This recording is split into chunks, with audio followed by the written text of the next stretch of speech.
You there? Boom, boom, shake the mofo room. All right. Welcome to... Shut up. No. It's my show, goddammit. I'm turning you down already. No. Welcome to the Bitchuation room. The mofo room. The mofo room is coming back. We've decided to upgrade the name. Yeah, we've decided to change Bitchuation room it. is just not creative enough. It's going to be the mofo room. We rebranded because a friend of ours cheated on their wife, and and that is murder. That's basically murder, and we have decided to maybe take a break from videos for a while because it's the equivalent of we value it's like marriage. He killed a dog live on camera. We're talking about the Try Guy guys. I'm What is his Francesca name? Ned? Fiorentini. Oh, hey. I am the host of this show, the Bitchuation Room podcast, live stream, all the things. Matt Lieb, right here, Hi. comedian, podcaster, currently in the middle of season 1 of his new podcast, Pod Yourself The Wire. That's right. It's The Wire Rewatch podcast. It's the world's only The Wire podcast. Nice. A lot of people don't know that because they're like, I've been listening to this other one. And I'm like, nah, that one's not real. So check it out wherever you get your podcasts. The reflection off your glasses really is intense. All right. Well, I'll just take them off. I can't see. What's up? Welcome to the Bitchuation Room. We have a really good show An today. amazing show. Mostly because it is the last show, so we're gonna make it good. We're gonna make it sweet. The last show for a little bit of time. I'm gonna check in, see how things are doing. Pop my head up like a groundhog, and if if I'm like, don't feel like commenting on anything that's going on. Nothing's happening, by the way, in early November. I mean, what? Name one thing. One thing that I can name. We're gonna have a baby. That's exactly right. There's nothing. That's the most important thing that's happening in the world is our beautiful child entering it. Yes. And entering a wonderful world, might I add. Wonderful. A world. Like we practice, you guys, for Antifa, everybody knows. Don't say a word. Yeah, don't say about nothing. How the world really is. Yes, world is the best way to prep a child. See, we're already good parents. Yeah.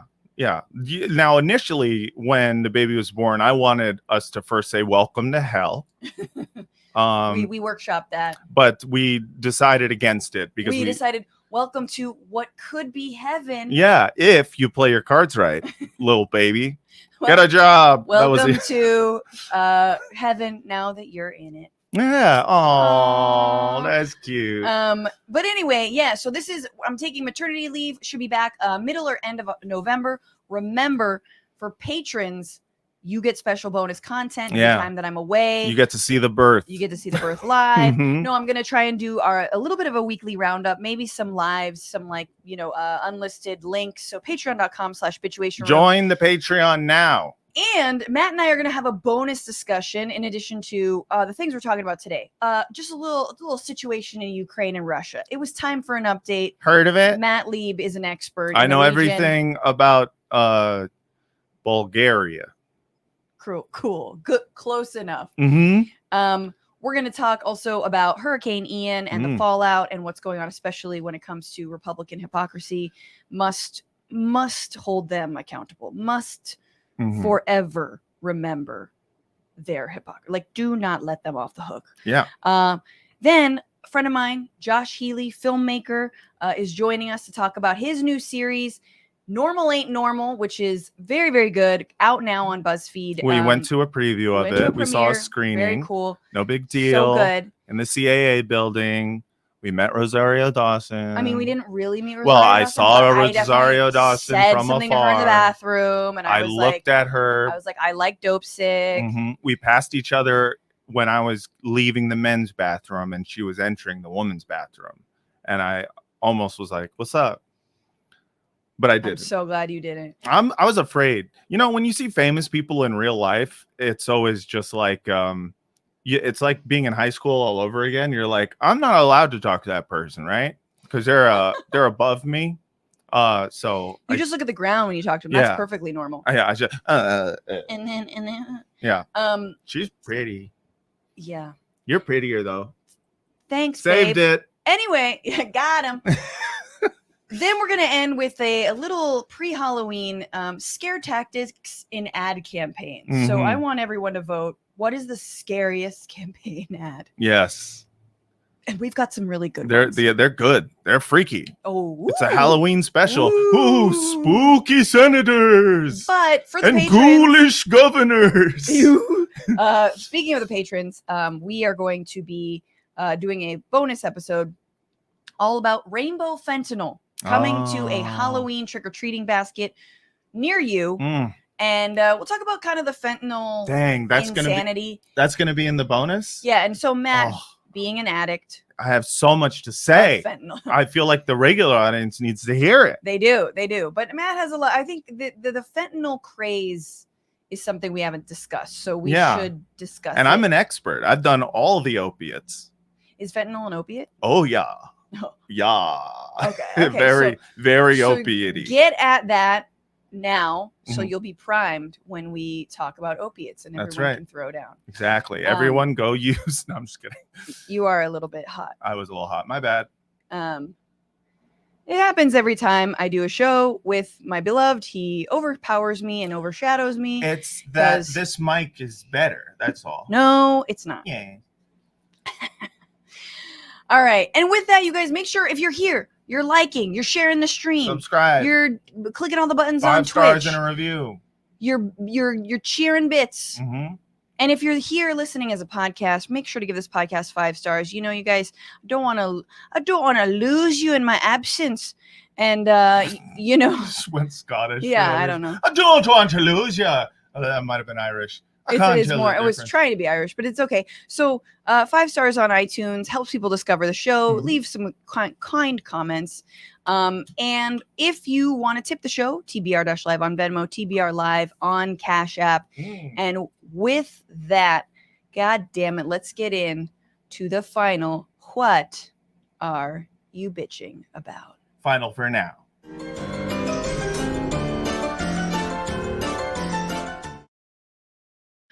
Okay, What are you bitching about? You start. We'll start. Yes. And it's simple. It's small.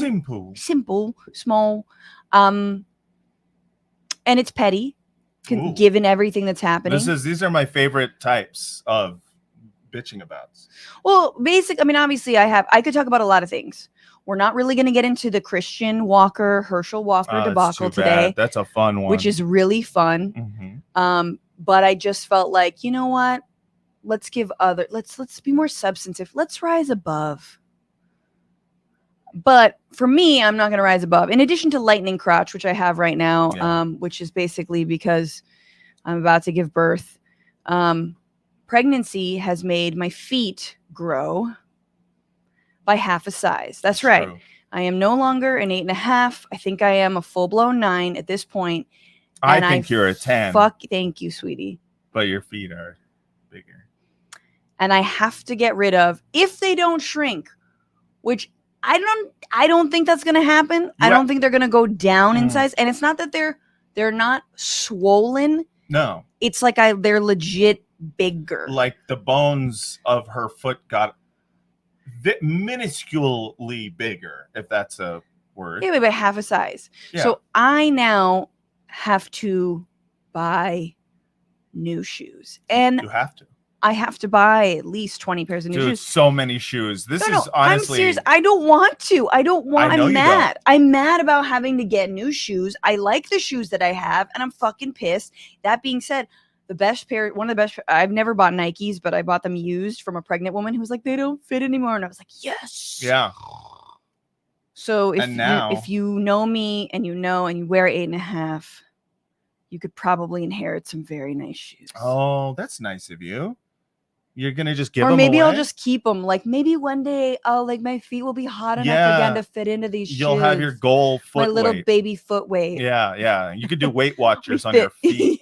I could just bind my feet. Yeah, I was saying, like, honestly. Throwback to my heritage. Throwback to your heritage. Foot binding. Let's do it. It's cool. All the girls are doing it. First of all, you turn your feet into little claws. That's another thing I'm bitching about is like, I'm tired of every fucking article I read to be like, blankety blank is trending on TikTok. And you're like, I don't care. Yeah. I literally don't, like, seriously, that's all. Like, what is foot binding that all the TikTok influencers are into? And like, then we have to start caring about, like, TikTok teens are making news. Mm-hmm. And I do, maybe it is about, like, you know, hey parents, this is what's happening. Sure. If you don't understand when they say, like, hey, let me get that NyQuil chicken, you're, you know, or yeah, whatever. right. Yeah. If you're wondering why everyone's, you know, getting real sleepy after eating green chicken. But there's a bunch of fucking trends. And I'm like, I don't think this is news. Yeah. The problem is that, like, news is, for the past decade, I think, has been more and more like, what are people talking about on social media? And then they go to, you know, Facebook and, you know, Instagram, and they're like, everybody's eating Tide Pods. And it's like, well, one kid is. It's like, no, everybody. Say how everyone's eating Tide Pods. That's an editor? Yeah, that's the editor of the New York Times. Hey, I saw the video of everybody eating Tide Pods. We gotta write about it. Everyone. Okay. That's from The Professional. Not a problematic movie. Anyway. Nah, it's fine. Matt, what are you bitching about? We have to move on. Do we have to move on? Yes. I feel like, all right. What am I bitching about? Honestly, it's up at the top. It's the stuff about the Try Guys. That's right. I'm going after you, Try Guys. Here's my thing. I found out about, I kind of vaguely knew of the Try Guys, like, you know, just kind of through the internet. You know, occasionally you would see like a video that would go viral of them doing shitty improv or whatever. And like, I mean, here's the thing. Explain who they are quickly. The Try Guys are these 4, now 3 guys who are like, they are influencers who, I mean, it's in the name. They try things. They used to work at Buzzfeed. They spun off and have their own show and their own essentially franchise. And they try new things every week. And then something is like, oh, we have go in, which I liked was like labor, like simulating labor. Totally. You know, what's it like? Here's the thing. Or doing ballet, or all these like silly things that are like pretty vanilla and made for like an audience of, you know, 14-year-olds. Of children, safe, you know, kind of stuff. And that's fine. Here's the thing. When I say bad improv, like, I fully recognize we're also doing that. But I mean, mostly good. You do good. I do bad. But it's what influencers do. You know what I mean? It's like it's a thing. You make content. It's kind of silly and cheeky, and that's it. That's what we're going to tell our kid. I do. She does good. I do bad. Yeah. She good. I bad. That's how I was raised. And so, yeah, but here's the thing. I didn't know much about them. And then all this stuff happened with this guy, Ned, who is one of the 4 Try Guys. And he's, I guess, famous for having a wife. I don't know. And he does a lot of videos about how much he loves his wife and blah, blah, blah. And then he was like caught cheating and then kicked off the show. And that's like totally, you know, understandable as kind of like a corporate thing. Where caught cheating with someone who works on the show. Right. Caught cheating with another producer who was cheating on her husband or fiance, whatever. Messy affair drama. And for me, I was like, well, I don't care because I don't know who any of these people are. But I know millions of people watch their stuff and care about it. And so they put out like this first written statement, like, after a thorough review, we have decided to split with Ned. And I was like, oh, okay, I don't want, just get this off my timeline. But then recently they put out a video in which the 3 remaining Try Guys had this like heartfelt piece of content in which they the tryhards, we call them. Yeah. In which they explain in the most legalistic HR talk as possible why they are splitting with Ned and how distraught they are over the whole thing. And the video was like a hostage video. And not only that, but how they're going to remove him using computer graphics to like take him out of videos they've already filmed. Right. They're gonna Stalin him out of videos. They're just purging him. They're replacing with Andy Serkis in a motion capture suit, and that's just how it's gonna be. No, but it's like for me, when I was watching it, I was like, wait. This really feels like no one's business. This is like, it'd be one thing if they had like committed some like if he had committed a crime, or like this if it was assault, if it dark. was, it felt really dark. And then it was this like total like human thing of like people had an affair like that. Yeah, try adultery. How about that video? Yeah, exactly. Try adultery. It seems like, or try forgiveness is what I keep on thinking about. Like, just like the one thing, or try fucking therapy. Like, try group therapy. Or you guys like have done everything together. Yeah. Why not try therapy? Or try making like one thing in your life not content. You know what I mean? Right. Like, how about one thing where you go, all right, this is clearly a personal matter between people who work on the show. Now, a lot of people are like, well, he cheated with someone who is technically below him, you know, because it's like she's a producer and he's like one of the talent.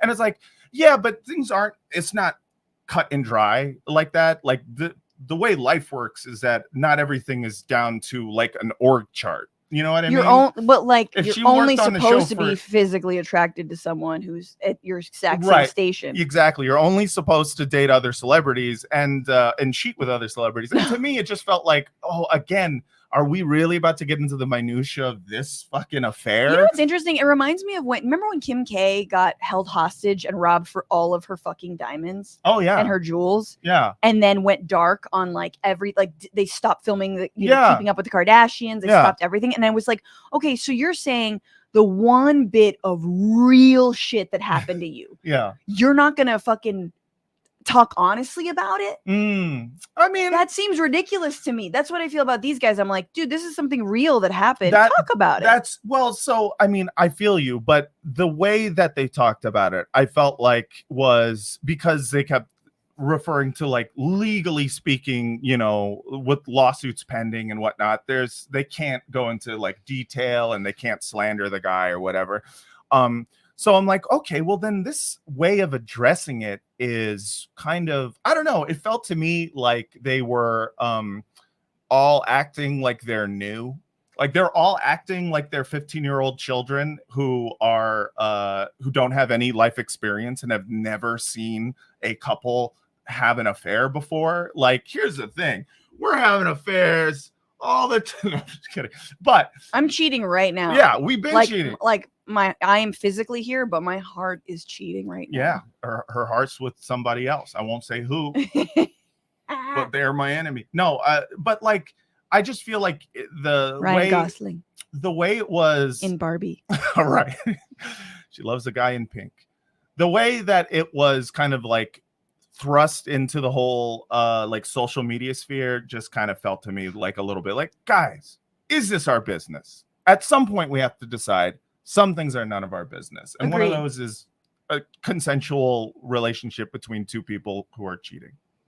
Agreed. Huh? I think it speaks a lot to it's such a corporate thing to do, such a weird thing to do, especially among friends. They're like good friends. Right.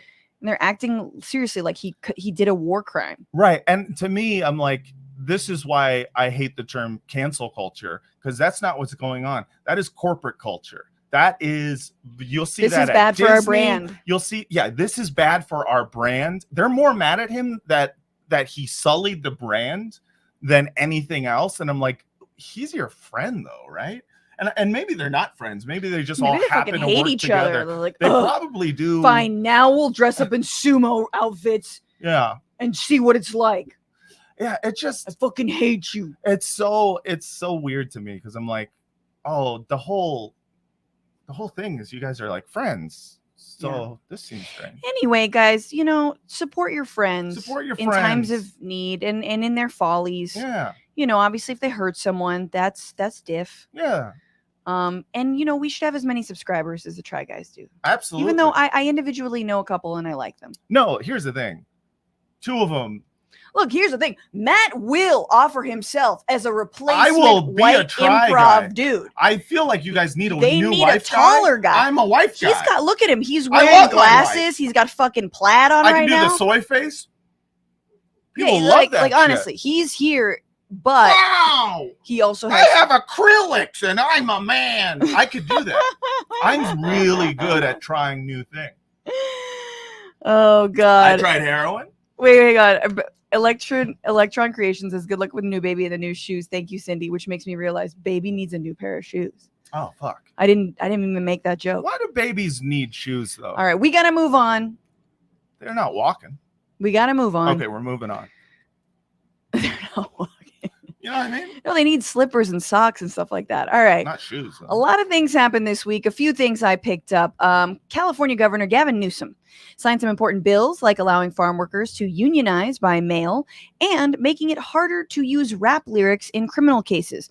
So for all those who were trying to avoid their DUIs by singing designated driver, got the keys to my truck, that will no longer hold up in court. No, they throw it out. Inadmissible. But I said, Montel? Yeah. Nope. Yeah. Now, finally, we can legally forget about the drive-by. There's a lot we could do with that. Anyway, Trump, you remember him. He wrote on Truth Social that Senate Leader Mitch McConnell has a death wish. That's cute. And then he also called his wife, Elaine, who served in his administration, Coco Chow, which is both racist and my drag race name. Absolutely, I claim it. Slay, Coco Chow. You go, Coco Chow. People are incensed, obviously, that Trump basically put a hit out on McConnell's life. But, like, that's like being mad at the monster for trying to kill Dr. Frankenstein. Like, buddy, that thing does not have a brain or a soul. Yeah. And you made him that way. Yeah. It's kind of on you, buddy. It's on you. What do you think he was going to do? Yeah. You let it loose. Don't let it loose. Rule number 1 in Frankenstein law.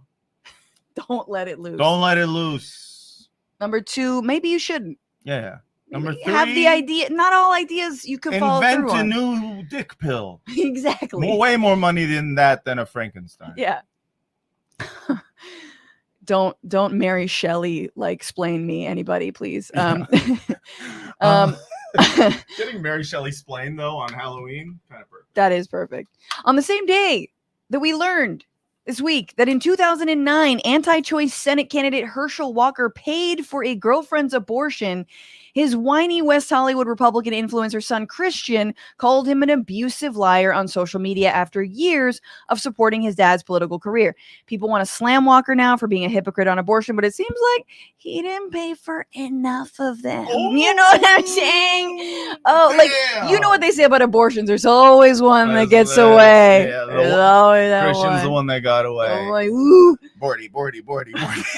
Look, honestly, in all seriousness, I feel for Christian Walker. He's had to deal with a lot, but also he's a ratchet ass piece of shit. He really is. He's an insufferable monster. He's terrible. And he's definitely using this for clout. Oh, but that means, I digress. Look, it's hard. Look, my dad wasn't really around. Say, you had I'm not.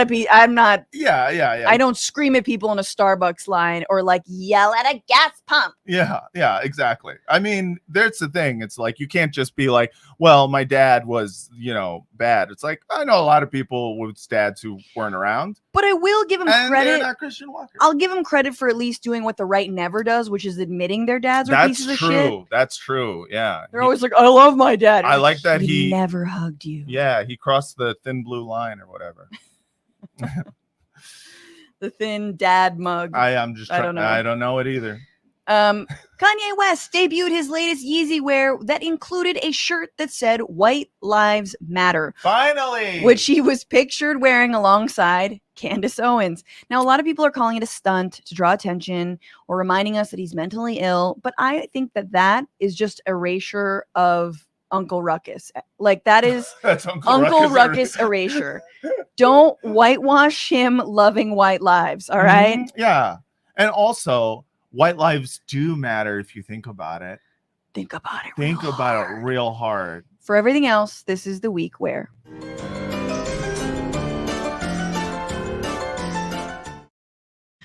Alrighty, let's get into the news. This was the week where, well, it's been going on for a while, but we decided it was time to check in with how things are going over in the Ukraine, or just Ukraine. My bad.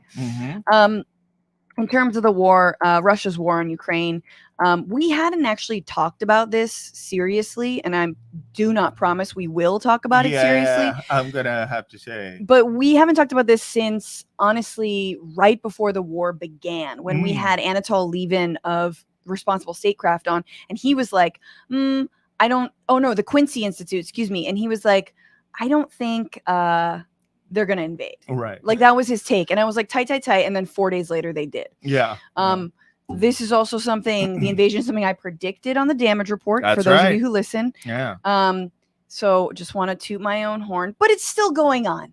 And it's not going good. Putin is basically calling the United States like satanic. Which, fair enough. Yeah, not wrong.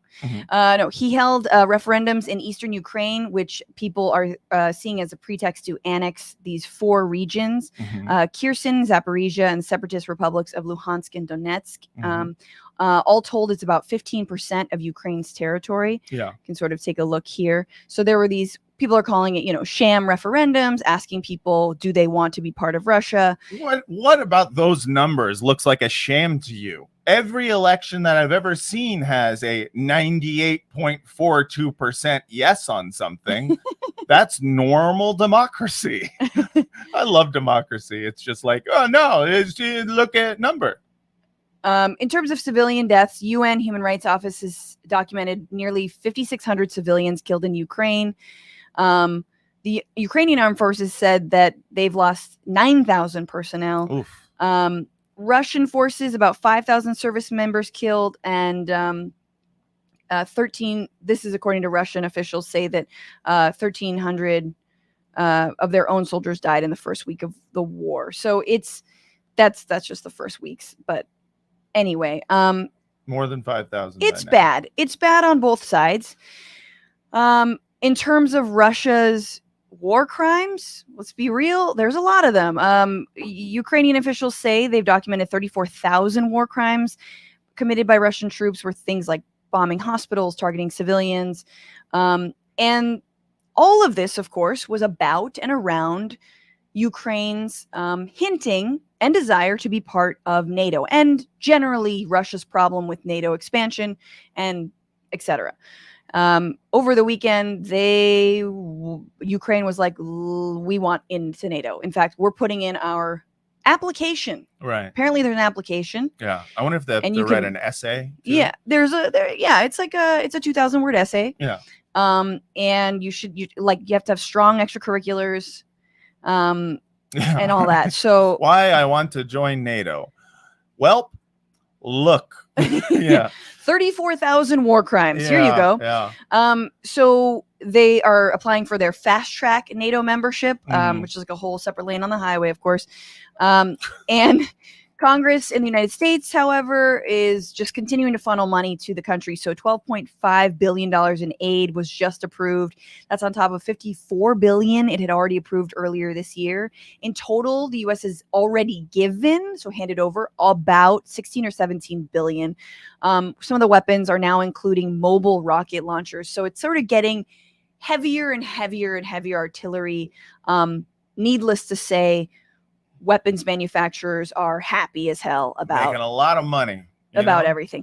But so that is where things are. It seemed a few weeks ago that Ukraine had started to take back some territory, and I believe they had. But it seems like the calculation is neither side can win this quickly. Right.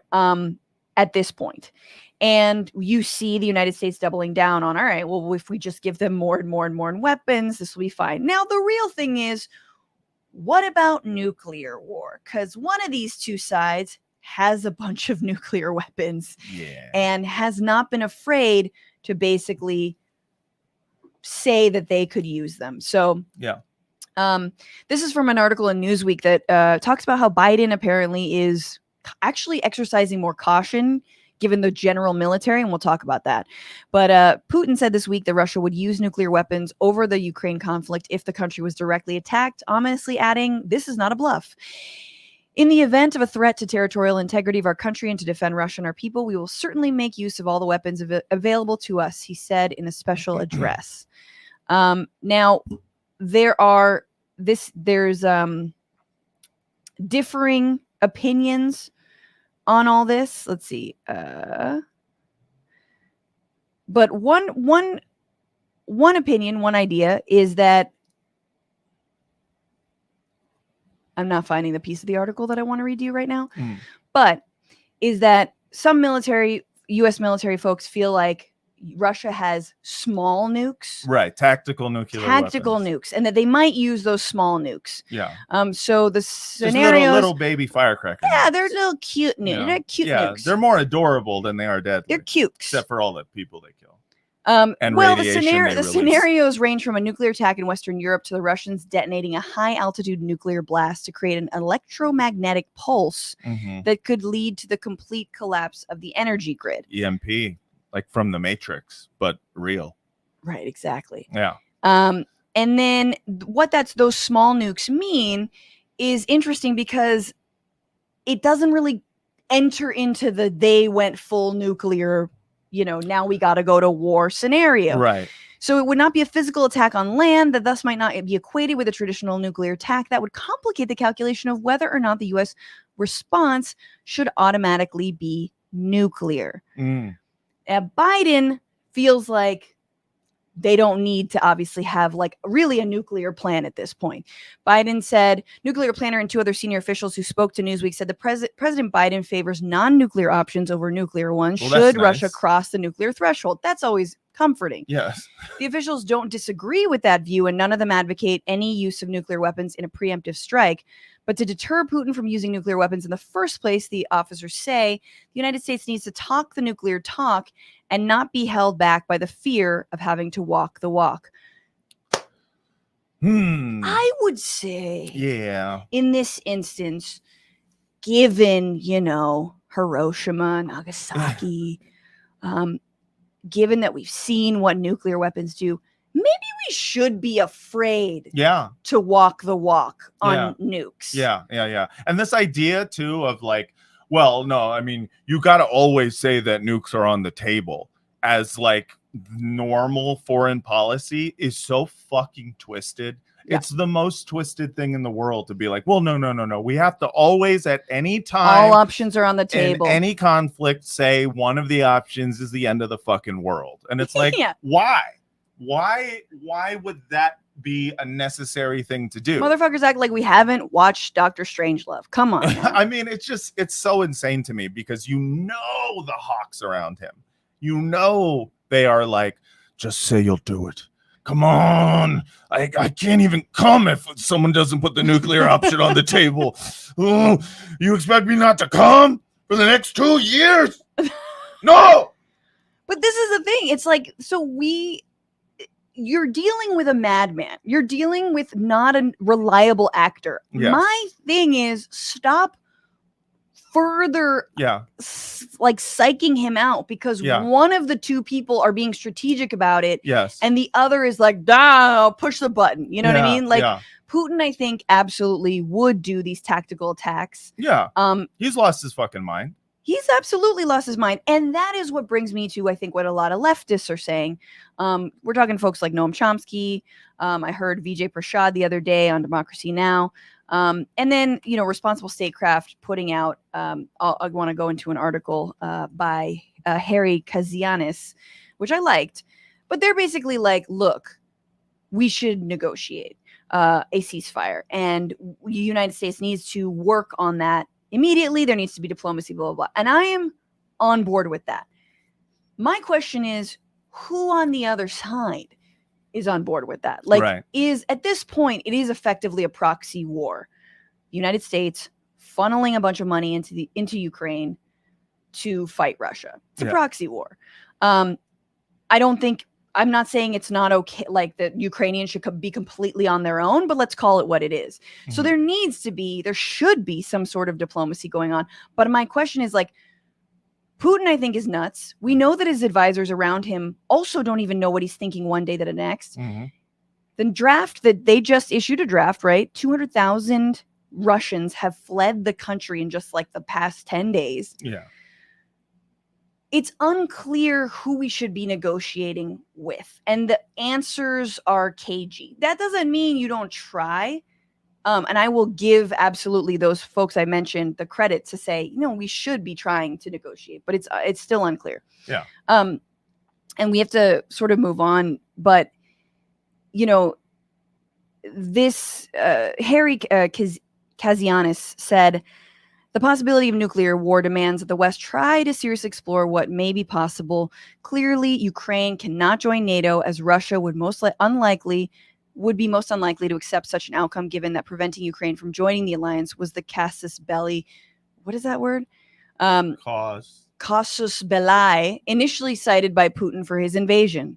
Just say reason. However, offering up front, fucking Latin over here.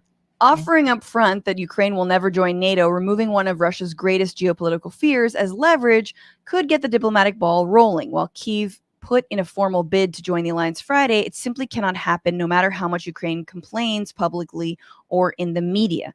So that is his take on it. And I think that's right. I mean, it really... Basically agree that Ukraine won't join NATO, right, and use that as a pretext for talks. Right, because that is, for Russia, the main thing. And also, it should be for the United States, too.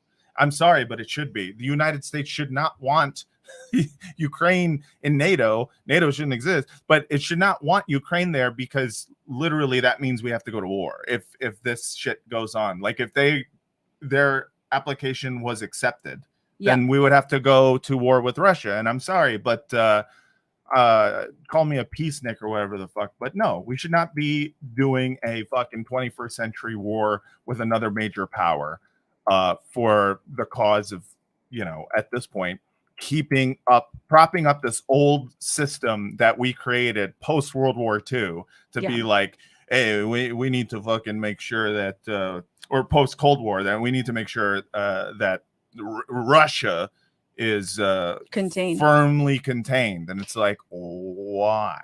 I think we're doing this? I mean, the Cold War never fucking ends, and that's the biggest thing for me.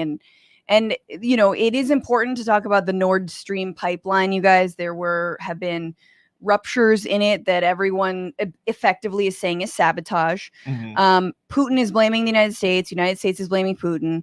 Both sides, honestly, are saying things that are super sus, really sus. So I'm not going to play the clips because it's long, but Putin's basically like, every time you see something, you have to think who stands to gain. And I'm like, no, but that's exactly the false flags that you love to run. It's your fucking playbook, right? Yeah. That is what you like to do, whether it is, I don't know, like if it any kind of misinformation, you're the one planting that shit. Right. And also, I mean, it's both the United States and Russia enjoy a nice false flag. And so like a false pretext. A preemptive fucking war idea. I mean, this is what we do. This is what Putin loves. And at this point, I'm just like, maybe they both did it together. Then meanwhile, you've got Anthony Blinken, Secretary of State, basically saying... You say a Blinken? You say a Blinken. Saying, this is him talking about the Nord Stream. Remember, this is a pipeline that carries natural gas from Russia to Germany. It is leaking methane at crazy alarming rates. We don't even know. Apparently, it's stopped leaking, but it's between 100,000 and 400,000 tons of gas, methane gas, which is far more of a greenhouse gas than carbon is. Yeah. It's literally the worst greenhouse gas. So this is what Blinken is saying about that pipeline. Super sus. Ultimately, this is also a tremendous opportunity. It's a tremendous opportunity to once and for all remove the dependence on Russian energy, and thus to take away from Vladimir Putin the weaponization of energy as a means of advancing his imperial designs. Oh, we did it. So it was pretty low, but he said ultimately it's an opportunity. It's an opportunity to get rid of cut off Putin. Get rid of Germany's dependence on foreign foreign fuel from Russia specifically. So now we did it. The other thing that I think is important to mention is that a lot of folks are saying, like, look, Putin wants to negotiate. Harry Kazianis in his article says, look, Putin's talked about a ceasefire. Then he cites basically when China and Putin spoke, and China was like, there should be a ceasefire. Right. But Putin never fucking talked about a ceasefire, not recently. And they're working together for like joint military exercises, which brings me back finally. And this is I could talk about this all day long. But the fact that you've got China openly arguing for a ceasefire, and yeah, they're buying Russian gas. They're trying to help Russia. They say they're going to do joint military exercises, but they are not giving and committing $54 billion to one of those sides. Right. And not even asking for a ceasefire. That's the United States that's doing that. Yeah. So it's once again, all these roads lead back to the same fucking actors, which is, can the United States stop demonizing China? Stop like in service of trying to stop this goddamn war and create some sort of settled peace that, yes, will be limited in terms of time. It's not going to be solved tomorrow. Right. These regions, who knows? But like, at least get the fucking ball rolling. Right. And it's not happening. Yeah. We don't want to be, it's like the idea of continuing like the American imperial project of just funding wars and wars and wars, all for their own, you know, the United States' political gain is just like, I'm a no on that in general, dog. and for me, be a no from me. That's gonna be a no from me, dog. And yeah, it's shitty. We're gonna do something a little bit different right now. Different. We're gonna bring in my guest because he's our guest.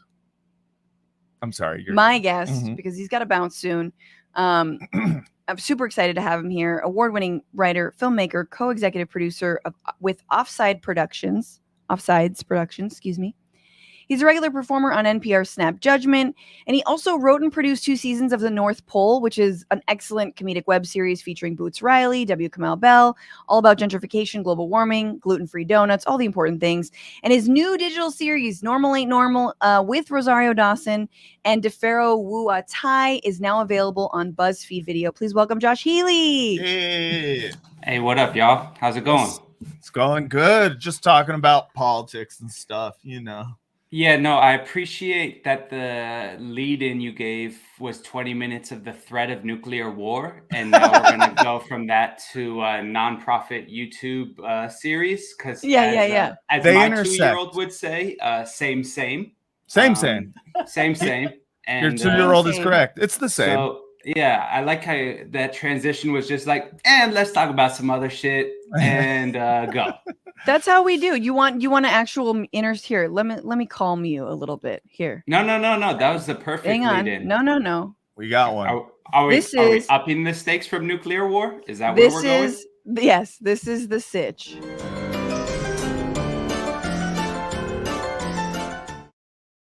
Oh, and here we are with Josh Healy. I feel palate cleansed. You feel cleansed? Yeah. You feel cleansed? God damn it. I feel something. That's Francesca's version of doing the flashy thing on Men in Black, so you can forget about 25 minutes of Ukraine. No nuclear war. Yeah. No, it's all good. Hell yeah. So, Normal Ain't Normal with Rosario Dawson. Great web series. We saw 4 of the episodes the other week, and the whole series. And before we jump into asking you about it, I just want to show the official trailer. Okay. 2 episodes are already out. Everybody can watch them after you watch this show. Take a look. Let's close out with some silent meditation. Ass mother. Hi, hello. No, I haven't miraculously hit the lottery since you called way back when, 3 whole days ago. You might want to hit the mute, girl.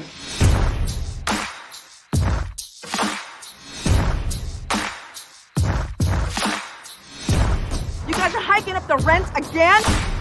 Nothing like a good old treaty signing brokered by a white man. You almost smudged some sage on him for protection. CEO is making billions of dollars off of people getting sick. The virus didn't kill me, but this industry almost did. You get mad at us because we come here to survive. We're still not good enough, are we? Not machine enough. We need each other. The lost, the messed up, even the broken. Everyone is useful.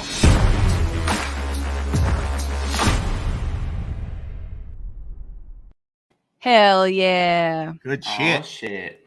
So, okay, Josh, tell me about the inception of this idea. Like, how did it come about and why the name Normal Ain't Normal? It might be obvious, but explain it.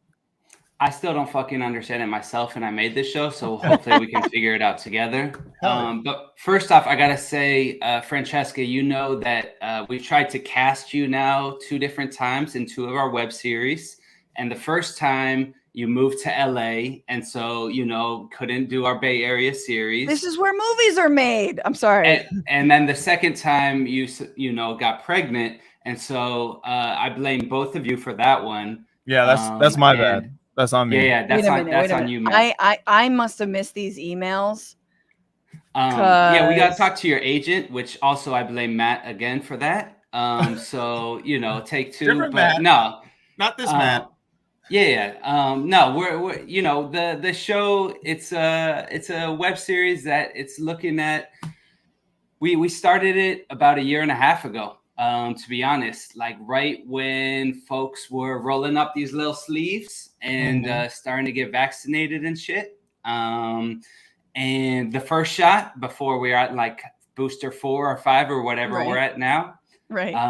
And around that time, there was this one phrase that I'm sure you were hearing, we were all hearing all day from companies, from government, definitely from some big media companies that were like, it's time to get back to normal. Enough with this quarantine shit. Enough with, looking out for each other. Enough for caring about public health.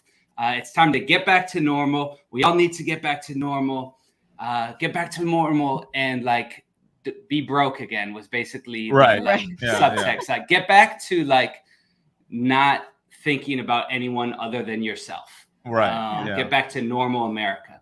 Get back to less than subsistence wages. Get back to not having universal health care. Get back to how wonderful life was before the pandemic. Yeah, things were great.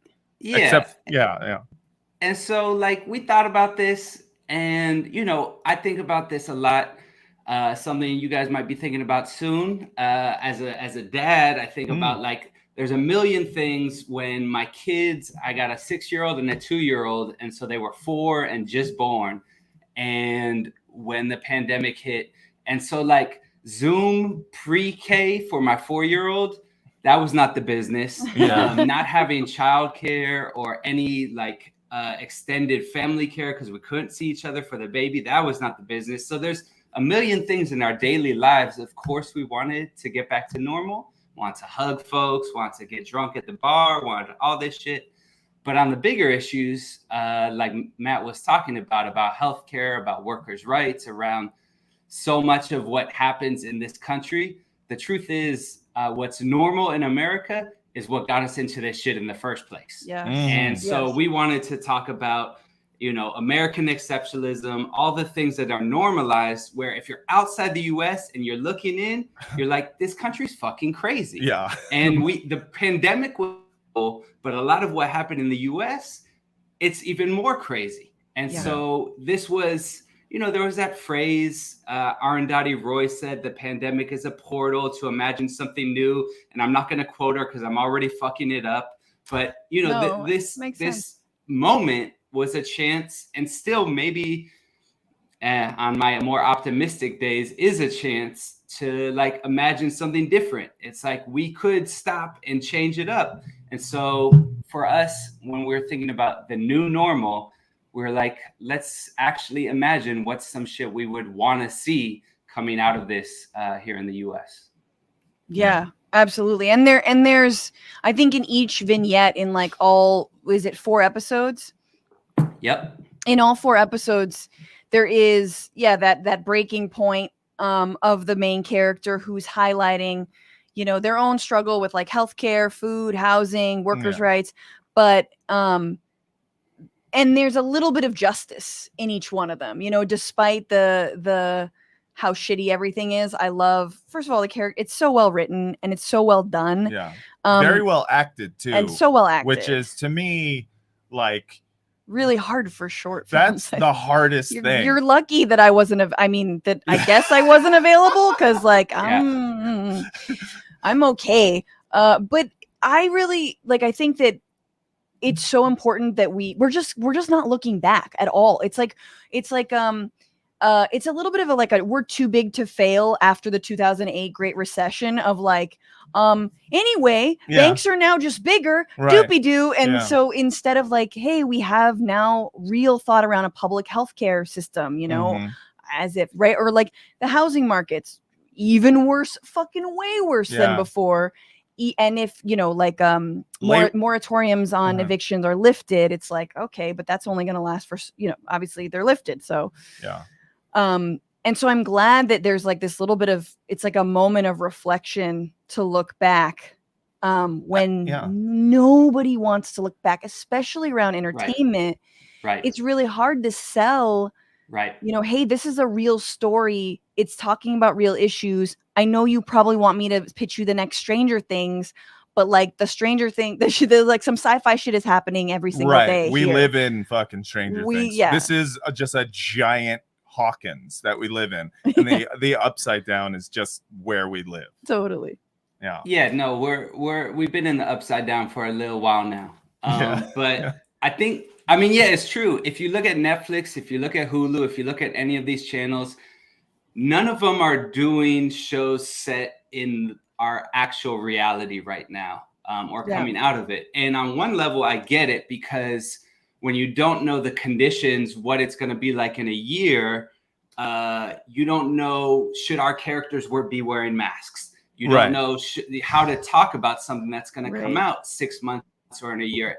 And even for us making this show, I mean, you saw in the trailer, some of the characters have masks, some don't. When we were making it over the last year and a half, that's how long it takes to make even 4 episodes of a series like this.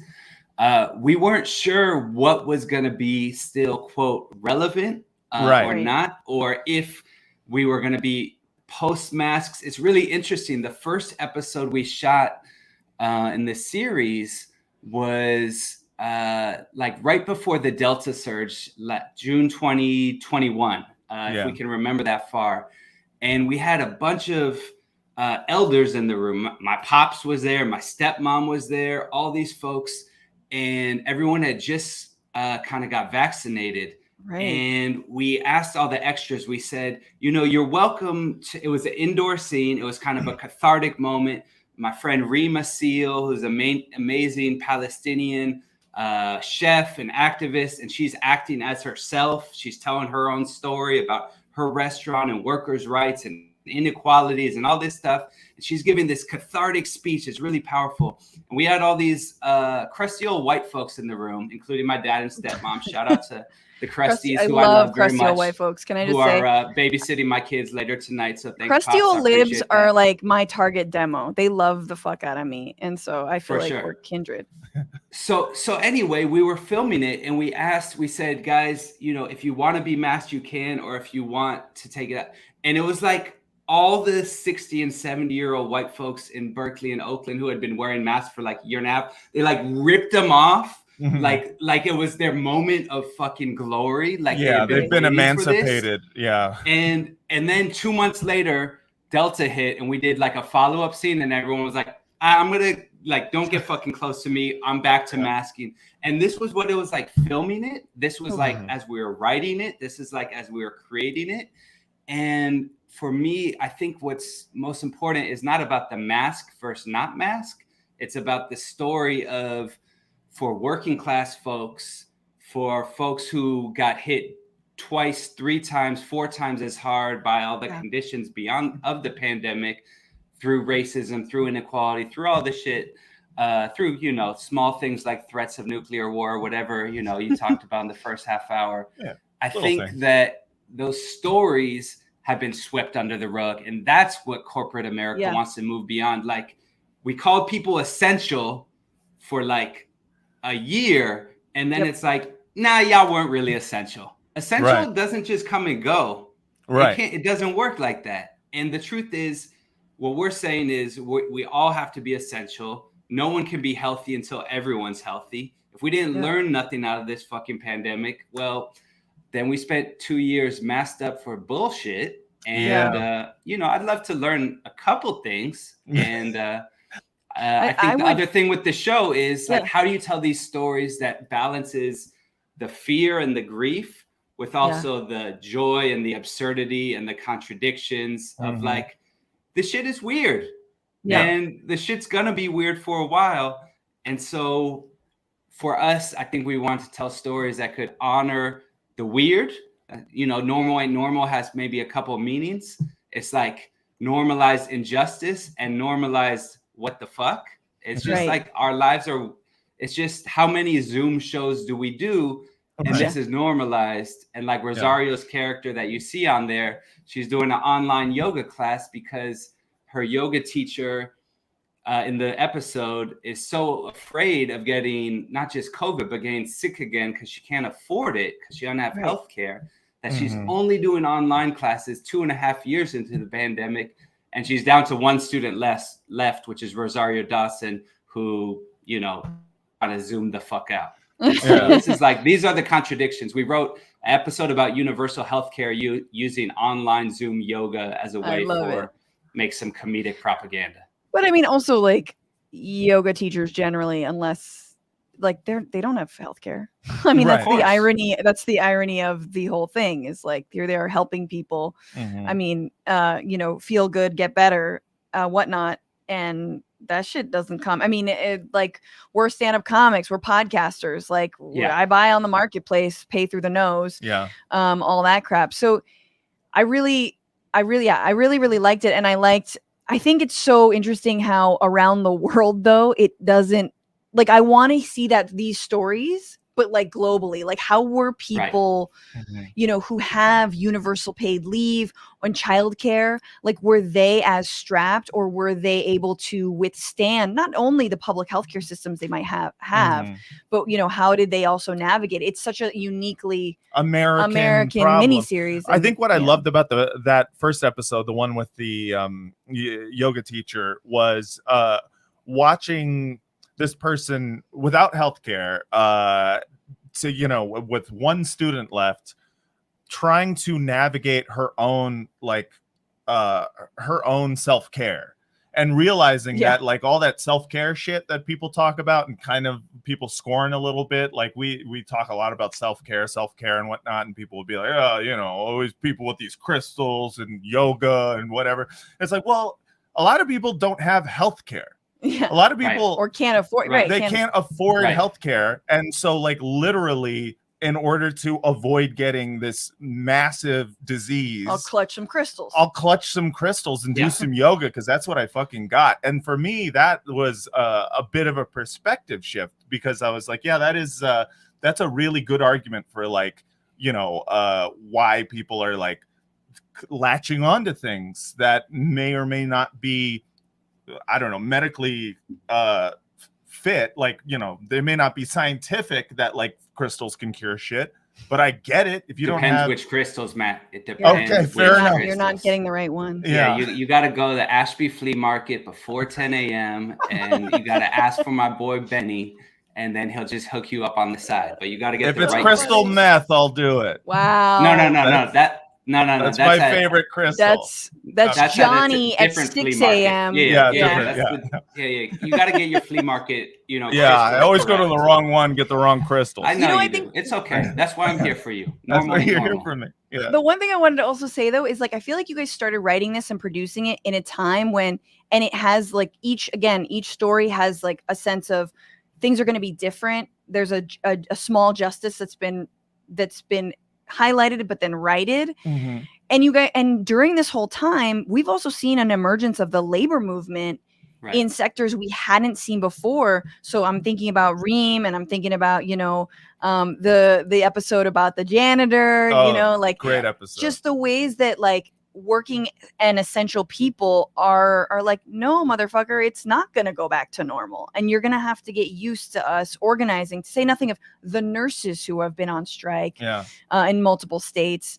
To say nothing of the people who are the teachers who've been on strike. Right. Or just, you know, for people who aren't in unions who are deciding not to go back to some shitty job that pays them a subsistence wages, and people freaking out about like, well, what are we going to do? People don't want to work anymore. The phrase, and you know, I was late to the game, but when they started saying quiet quitting as like a bad thing, and I didn't know what it was at first, because you know, I'm not up on these internet streets as much as other people. But when they said quiet quitting, and I read, and I was like, oh, that means basically just doing your job and not doing unpaid extra labor and overtime. And every article was talking about how that was a bad thing. Right. Yeah. Now that is American normalized, like exceptional, just self-exploitation. Self-exploitation. It's just saying, you know, in France and other countries, they have laws that say you have to turn off your like email or phone, or like our bosses can't hit you up outside of your work hours.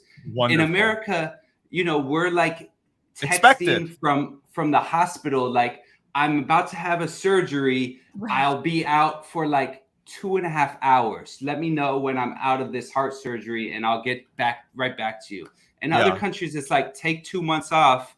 We'll pay for it. And the self-care shit, Matt, when you were talking about with the crystals, it's funny.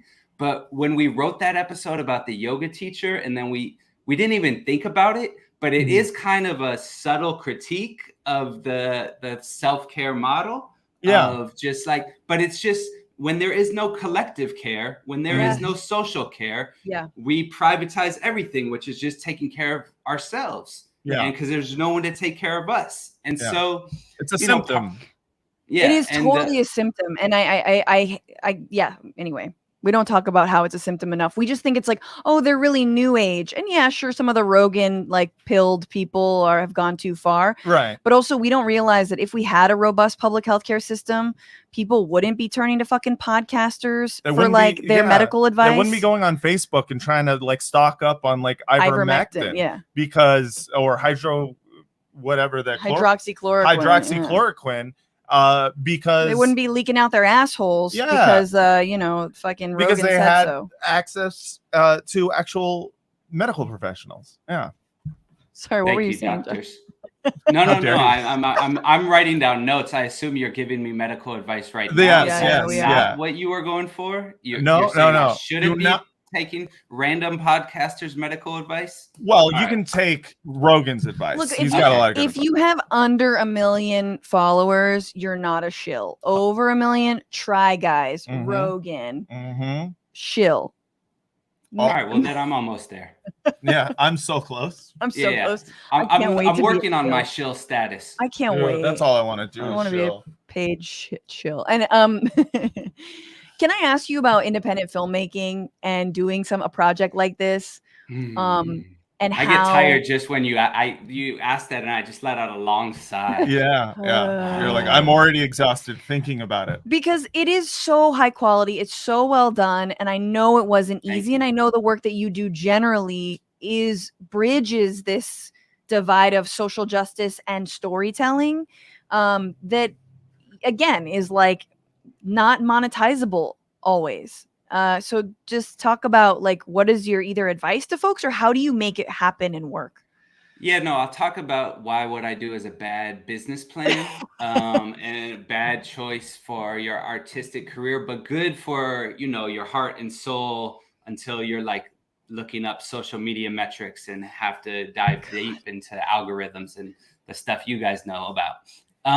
So, I mean, basically what me and my comrade, my brother, Ivani Turiaga, as Francesca always thought that was my brother, my director, Ivan, and I, who we work on offsides, and we've done most of our projects together, the North Pole, and now this. What we want to do is like, we feel like the left deserves high quality entertainment and high quality storytelling and high quality, like, just getting good characters and powerful images in a way that the right really does understand, which is they do stories that we don't watch a lot of it, but they have all their Margaret Qualley's Christian sister movies, in some a lot of this stuff. JD Vance's fucking hillbilly elegy bullshit. Sorry, They take storytelling very seriously. The left, we take talking points and PowerPoint presentations seriously. We love a TED Talk. No one's moving anyone off of a fucking PowerPoint presentation. 100%. Probably, except my dad. Shout out to my pops again and the geezers. So I think for us, like, part of what we want to do is elevate, grassroots movements and grassroots stories in a way that for folks who are watching it, they feel like this is a show that they're just enjoying as a show, as something that is maybe not on par with $100 million Netflix show, but maybe like a $2 million Hulu show. You know what I mean? Right. Yeah. And just the production quality. We feel like these stories deserve that production quality. We feel like these issues deserve that level.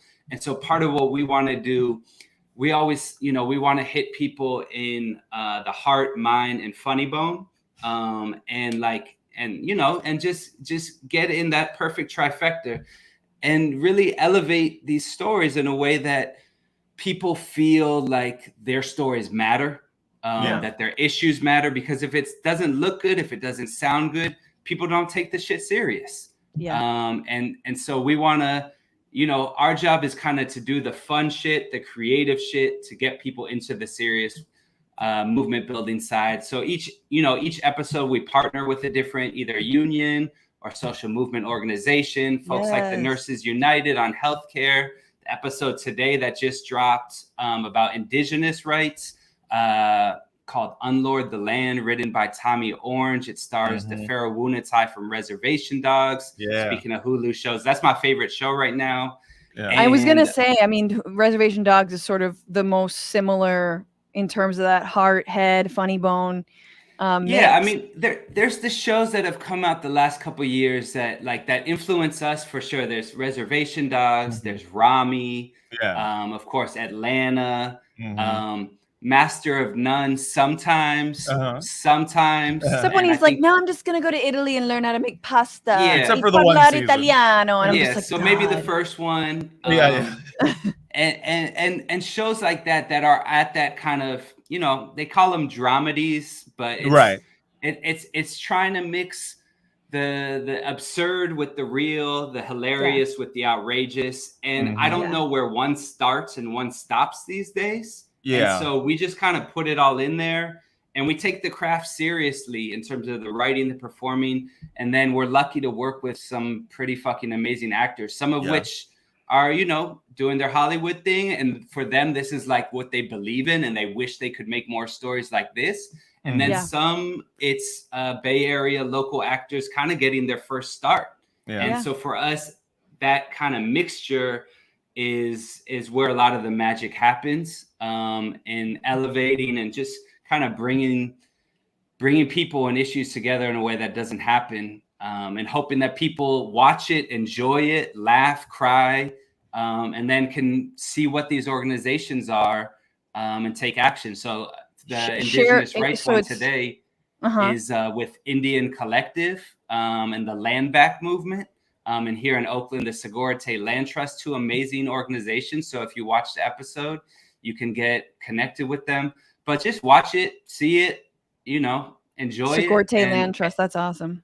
And then start the write-in campaign so we can cast Francesca in the next season. You know what I mean? I swear to God, I would love to be in a future. She's about to email productions. her agent and be like, "What the fuck? Yeah, what the fuck did you ignore? How dare you?" Also, you could just reach out to me directly. No, it's on me. Don't worry. It's more on me. Everyone should watch Normal Ain't Normal. Yes. Buzzfeed, and yes, like Josh is saying, each has like a call to action, which is great, and or an organization you should know about. But yeah, thank you so much for joining. Matt's gonna bounce to go urinate. We should edit that out of the podcast.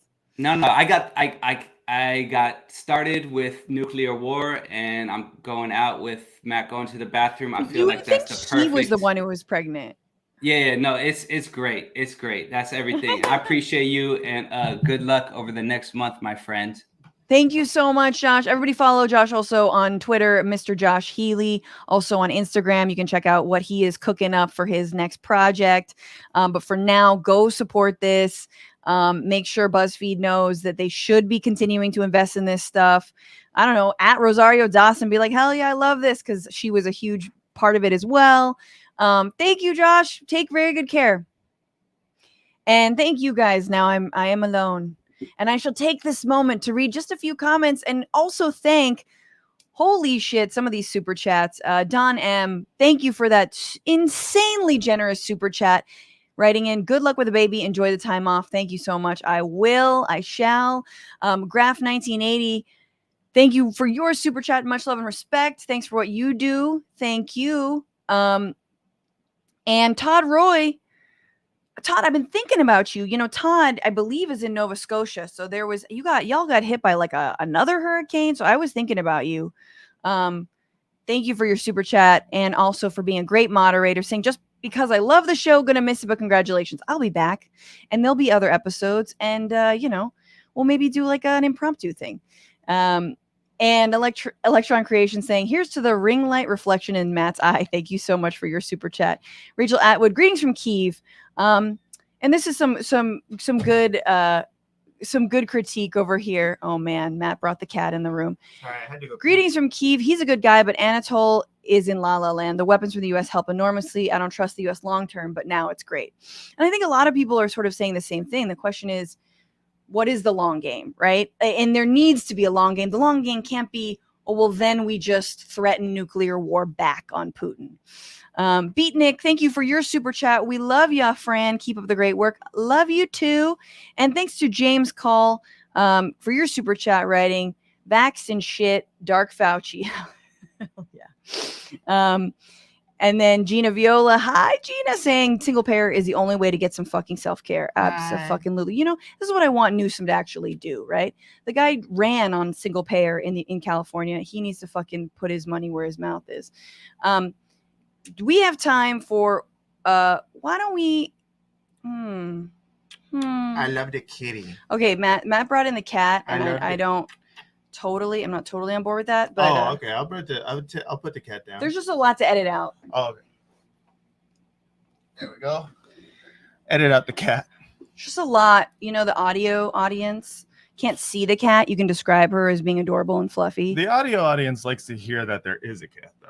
Yeah, exactly. But you didn't make her squeak, so it doesn't really matter. You can say that's her. We got 2 more segments. We have another story and then a final segment. Oh, wow. We're going to be here for another little bit. All right. Could also skip this segment, but I think it's important. Let's do it. I got all the pee-pee out. I'm ready. Okay. Meanwhile, there's me. Oh, yes. Pee-pee still in Sai. You can go pee. No, I can just vamp. I don't care. I don't want.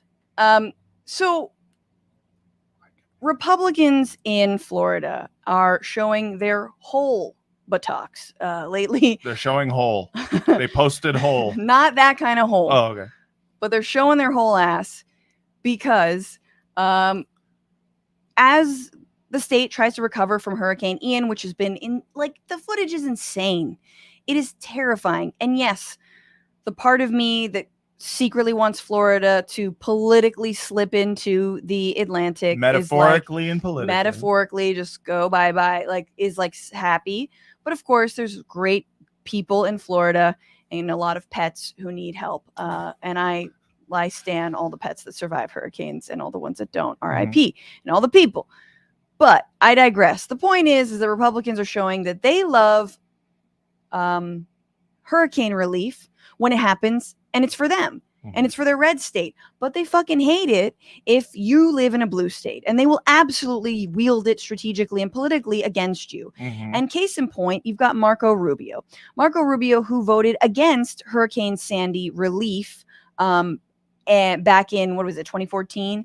And here he is talking about being asked about that directly by Dana Bash of CNN, and he is completely evading the question, and she bringing some receipts.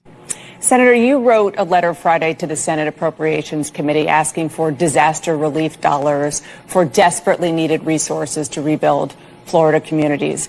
After Hurricane Sandy hit northeastern states in 2012, you voted no on a $50 billion relief package. I know you supported a smaller version, but why should other senators vote for relief for your state when you didn't vote for a package to help theirs? Oh, I've always voted for hurricane and disaster relief. I've even voted for it without pay-fors. What I didn't vote for in Sandy is because they had included things like a roof for a museum in Washington, D.C., for fisheries in Alaska. It had been loaded up with a bunch of things that had nothing to do with disaster relief. And I wouldn't support disaster relief efforts. I would never put out there that we should go use a disaster relief package for Florida as a way to pay for all kinds of other things people want around the country. So I think that's the key in moments like this. And Sandy, unfortunately, they loaded it up. They really did, with a bunch of things that had nothing to do with Sandy. But I voted for every disaster relief package, especially that's clean, and I'll continue to do so. When it comes to Florida, I'll do that again, and we'll make sure that package is clean and doesn't have stuff for other people in there. I read the Congressional Research Service report last night. It sounds like that roof actually was damaged by the hurricane, and what happened in Alaska was the result of another disaster. But in any event... Oh, I stayed up kind of late and I read the congressional report in preparation for this interview because I do my job. And it seems like you're lying. And you just voted against it. There's no pork in here. You voted against it because you wanted to stick it to Obama at the time and New York and blue states at the time, Connecticut and other places. And it's very, very true that is legitimately what happened. So there's that is that. And I want to just go over the amount of hypocrisy that is happening, and then we'll go into what Senator Rick Scott, other senator from Florida, is talking about. But in terms of this hypocrisy, apparently, and this is from the Daily Beast, there's a group called the Republican Study Committee. And they're the largest internal GOP conference group. 156 lawmakers, second and third ranking members of Kevin McCarthy's team, Scalise, Elise Stefanik of New York. And part of their plank is to basically, essentially say, we want to limit hurricane relief, less hurricane relief generally. And so if they were to actually continue to stick with that position in their document, it would run contrary to what DeSantis right now, Governor DeSantis, is calling for and what Marco Rubio is calling for. Again, the two of them writing this letter to Congress asking for emergency funding. On Wednesday, DeSantis' administration asked President Joe Biden to allow the Federal Emergency Management Agency to cover 100% of emergency protective measures for the first 60 days after the hurricane's landfall. But then the actual, this body's position is that there should not be 100% covered. It should be less than that. And so if they were to actually follow through, they call for equalizing the cost sharing for disasters. In other words, states should pay just as much as the federal government. But of course they're not going to follow through with that piece of they don't know, they don't believe in that now that it's them who are on the chopping block, right? And recently, before they left for recess in October, lawmakers passed a stopgap bill to fund the government until December. You guys remember this. Included in that continuing resolution was $18 billion for a special fund under FEMA that Florida authorities could potentially begin accessing immediately to speed recovery efforts. However, this was in October. This was before they left for the October recess. Despite the stopgap spending bill's potential to help assist hurricane relief efforts, all 16 GOP members of Florida's congressional delegation voted it down, joining all but 10 GOP lawmakers in doing the same for a bill to keep the government running for 11 weeks. This was a bill, it had Ukraine funding in it. That might have had something to do with it. But 16 members, their entire delegation said no. Yeah. And now they're like, oh, we really need that money because all of these coastal towns have been affected. They're like, hey, remember how we didn't say no backsies? So we are calling backsies. Yeah. Because there was not a explicit no backsies policy in the bill. All right. So backsies, give us the money. Yeah, exactly. That's exactly what they're doing. And and again, these are people who, once the cleanup is done from Hurricane Ian, and I want to talk about that cleanup in a second, they're going to go back to spouting a bunch of misinformation, disinformation about climate change. It doesn't fucking exist. We shouldn't pay for any of this cleanup. And another line, which has been fun, this cleanup and FEMA is all about CRT. Yes, you heard it. They are claiming, Republicans are claiming that based on some remarks that Kamala Harris, Vice President Harris, said recently, that FEMA is only interested in racial justice and equity, which they really hate that fucking word. In other words, CRT. And that is because she said something recently. I think it was at like a women's conference or something like that. She was asked about the relief. A women's conference? That's CRT. She was asked about the relief efforts ongoing from Hurricane Ian. And she said this that got spun out of control by the far right. Take a look. Our lowest income communities and our communities of color that are most impacted by these extreme conditions and impacted by issues that are not of their own making. And so absolutely. And so we have to address this in a way that is about giving resources based on equity, understanding that we fight for equality, but we also need to fight for equity, understanding not everyone starts out at the same place. And if we want people to be in an equal place, sometimes we have to take into account those disparities. Hurricane CRT. Right. So she's just saying, like, look, to each according to their own need, which is a Marxist slogan. I understand that. But like, you know. So it is CRT. So it is basically CRT. No, but effectively, like, and this was the same thing in the big climate bill, which the fact that it included something about environmental justice made Tucker Carlson do an entire segment about how actually climate change mitigation is about critical race theory. Like, actually, it's about stealing from the white man and giving to people of color. The poor folks who live in low-lying communities who are being most effective, the people who don't have insurance policies on their yachts, right? Because they don't have boats. There's nothing that white conservatives hate more than someone pointing out the reality of inequality. That is offensive to them because it makes them feel like, oh, you're saying that I'm fucking rich, and it's like, well, are you rich? Because Tucker Carlson, you are. Yeah, and that's the thing. It's like just the entire idea behind like hating CRT is viewing the reality of not everybody is equal in this country, and just saying that. Well, it's CRT. the same, exactly, and it's also the same thing as like mentioning race is racism, right? Exactly. Yeah. Mentioning inequality is CRT, is socialism. Yeah. It's billionaire fragility. Mentioning that like some people have insurance policies for their mansions that got flooded, and other people literally don't have a home right now. Yeah, that's not fair. That's not okay. So that got twisted and is now like, being used against Biden because it was the only thing these Republicans in the midst of their hypocrisy in the wake of the hurricane, that's the only thing they could grasp onto. Yeah. Here you're going to see Senator Rick Scott of Florida also dodging a question about those comments we talked about earlier, Trump effectively and Marjorie Taylor Greene at a Trump rally, calling for violence, saying that Democrats are already killing people. Trump, talking about Coco Chow in reference to Elaine Chow. So the amount of rhetoric, and here he is trying to squirm out of that, trying to get back on message, trying to be sort of whatever hero he tries to be. And it is just insane to watch him do this job. Take a look. Would you rebuke those comments? Well, I think what we got to do is we got to bring everybody together.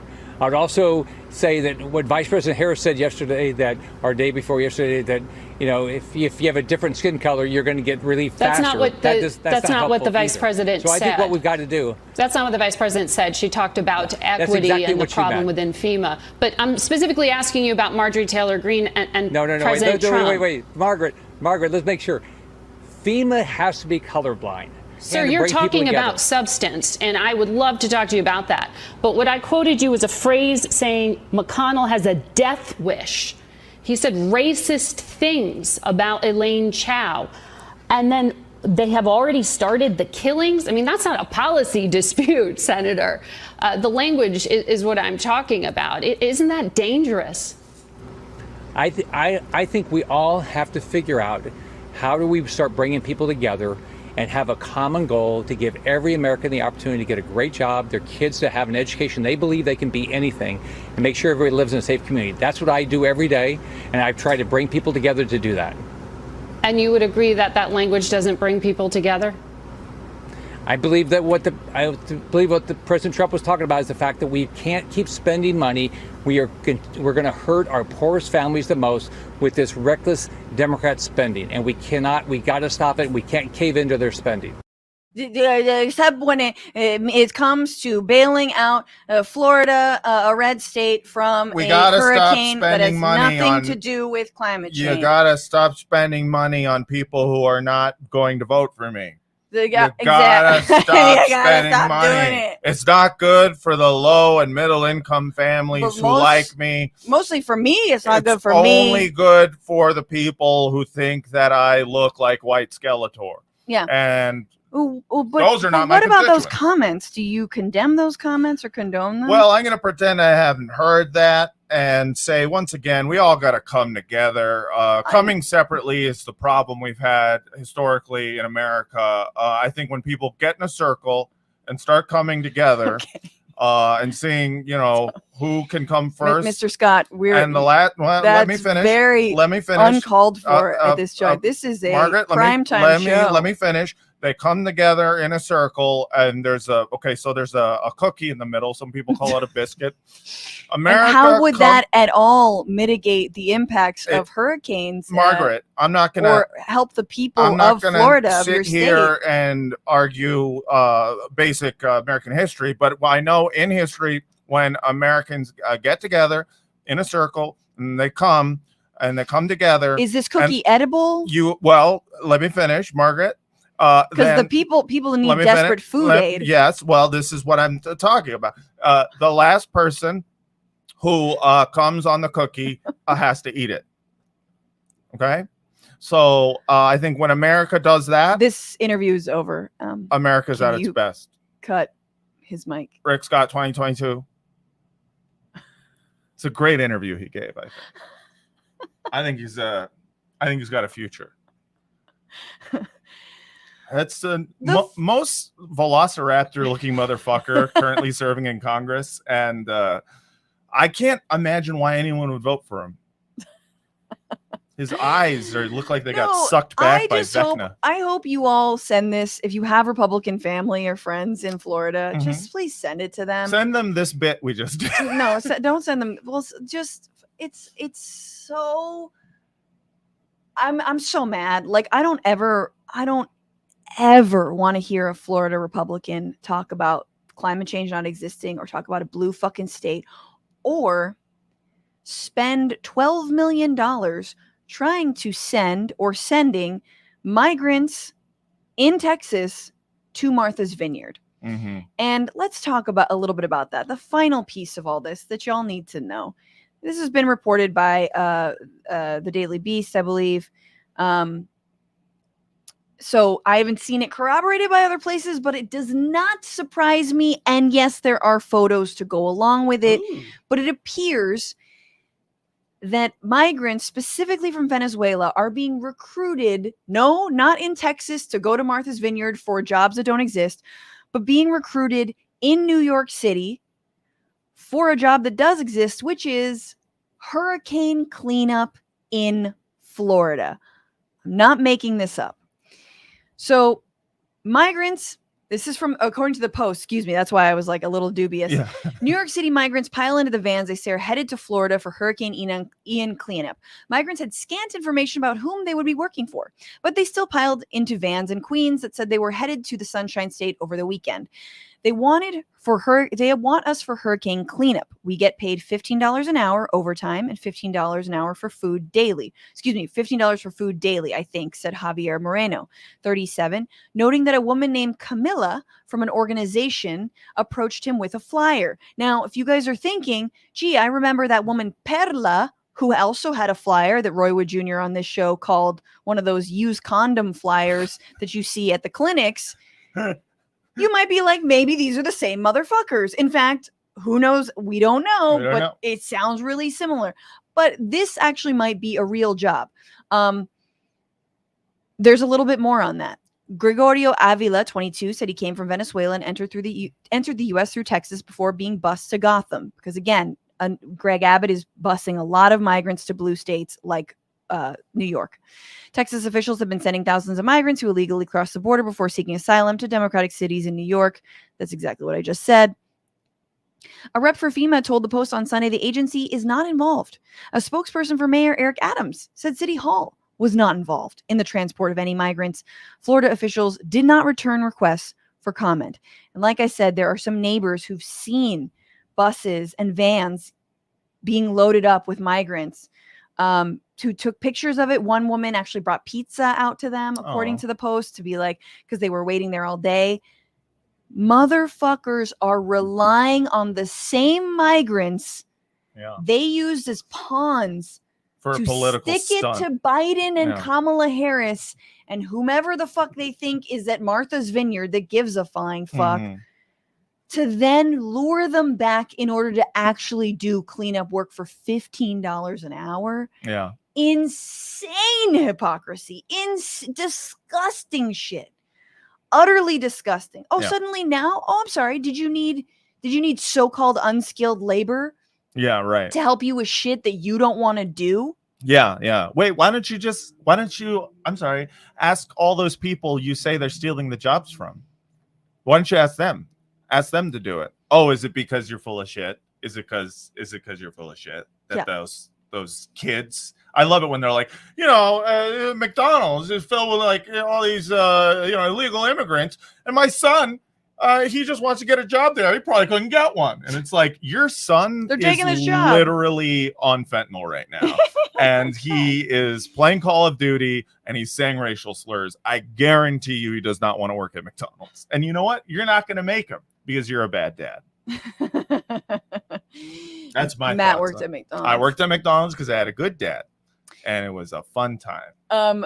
No Sacred Cow says $15 is higher than the minimum wage in Florida. Yeah, exactly. $15 is not anything to sneeze at, man. We can't get a $15 minimum wage federally. It's I know. Still $7.25. No, the only thing that made me think that this might actually be like a real organization and not another political prank or whatnot was the wage promise plus overtime. I was like, oh, is this real? Totally. Because that's like a wage. Gary Cooper on YouTube saying a lot of undocumented folks from Texas went to Louisiana to help clean up after Katrina. Yes. Yeah. This is just, I mean, we just talked about essential workers. Undocumented folks are essential. They are how many, like the percentage of the essential work, whether it's farm work, whether it's cleanup, whether, whatever it is, home care work, often huge number of undocumented people. So it's just it's the fucking icing. It's the cherry on top of this entire, like, it is like setup punch. It's fucking beginning, middle, end, and scene. Yeah. We are done with using migrants and demonizing them. For now. Yeah. But motherfucker, and I wish Biden would stick it to them a little bit more. Like, I wish he would point this out. I wish he would point out the hypocrisy around Republicans voting down relief for Hurricane Sandy. I wish he would point out the hypocrisy of the fact that DeSantis used all this money in order for this dumbass stunt. Well, he did say, and I thought this was a really good Biden quote. He said, come on, man. And I was like, damn, I never thought about it like that before, dog. Whoa. Damn, come on, man. You guys, we have one final segment for you. So happy you stuck with us, and you're kicking it for our final show. We're going long. We're going long. Fuck it. I'm on a bouncy ball. She bouncing.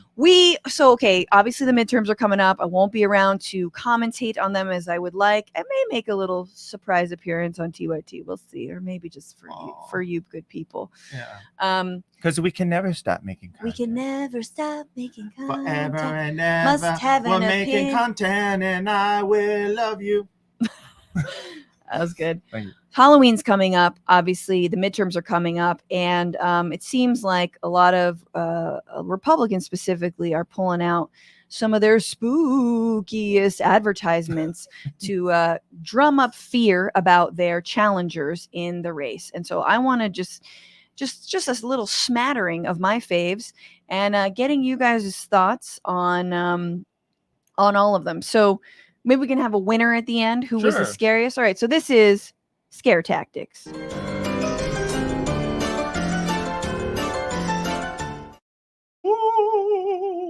Spooky. Over in Iowa, Kim Reynolds, current governor, is running against Deidre DeGear, who is a black woman who in Iowa, which is, I believe, still a predominantly white state. And this is how Kim is positioning herself versus Deidre DeGear. She doesn't say her by name, really. But here's our first runner-up for Scare Tactics. Starts with, if you're just listening, a quote from Cori Bush. And defunding the police has to happen. Watching the news, you wonder, has the rest of the country lost its mind? Attacks on police, open borders, paying people not to work. Aren't you glad you live in Iowa? Governor Kim Reynolds. Here we still have common sense. We kept businesses open and kids in school. We cut taxes and support our police. Because in Iowa, America still works. Oh man, that's you know what I like about that one. We're going classic. We're classic scare tactic with like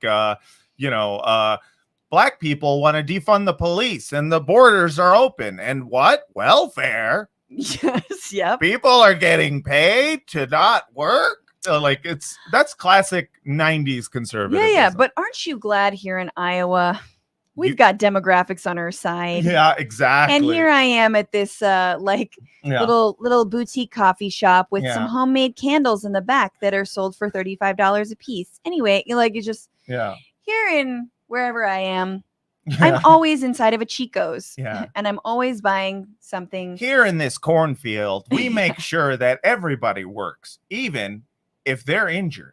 It's like, cool. Are you sick and dying? Well, you better work for that medicine, motherfucker. Vote Kim Reynolds. Keep spraying that Roundup, bitch. Vote for me. Ha-cha! That's a whip that she has. She is literally a slave driver. Yeah. So that's Kim Reynolds. Then we have moving on up from my least fave to my fave, just putting it out there. So this is an unofficial campaign ad for Tudor Dixon, who's running for governor of Michigan. Tudor Dixon? Gretchen Whitmer. Yes, Tudor Dixon. Tudor. Tudor on Dixon Tudor on the pewter. Yeah, definitely some sort of sex position. It's the wrong accent, but it's fun to do. And this is, I wish I could show you the whole thing. I realize we might have cut out the best part. Oh no. I'm sorry for that. That's okay. But if you're just listening, it's a group of sort of MAGA, like they went shopping at the MAGA Spirit Halloween store. Yeah. For their outfits, old people standing around having a perfectly normal, what feels like forced improv conversation. Hey, have you seen the TV ads with the governor talking about the great things she's done for Michigan? She's a liar. Whitmer can say what she wants, but we live here. Just look around, man. During COVID, Whitmer locked down businesses like the Owasso Barber and put one woman from Holland in jail. Oh, yeah. 3,000 restaurants closed. And she's pro-business? Yeah, right. And what about those higher gas and food prices? Our schools were closed for almost 2 years. Poor kids. Okay, I'm voting for the other chick. What's her name? Tudor Dixon! Okay, let's roll. Watch out for potholes. Whitmer never kept her promise to Fix the damn roads. I mean, unbelievable on so many levels. Round of applause. First of all, you're right about they look all so unnatural. They like. And what about like MAGA hot top? They went to cop topic and they and they got like, let me get one American flag bandana headscarf and 3 default leather jackets. But I don't ride a bike. We'll just put them in the background. Oh my God. And Terry? My favorite part is they say Gretchen Whitmer's name like 10 times. And then the one time where they're supposed to say Tudor Dixon, it's just like, sorry. I'm sorry, everyone. What You're killing me. No, they don't say her name. They say, what about that other chick? Well, yeah, first of all, that was great. But also, they all say her name at the same time. And it's just, everyone, I'm giving fair warning. No.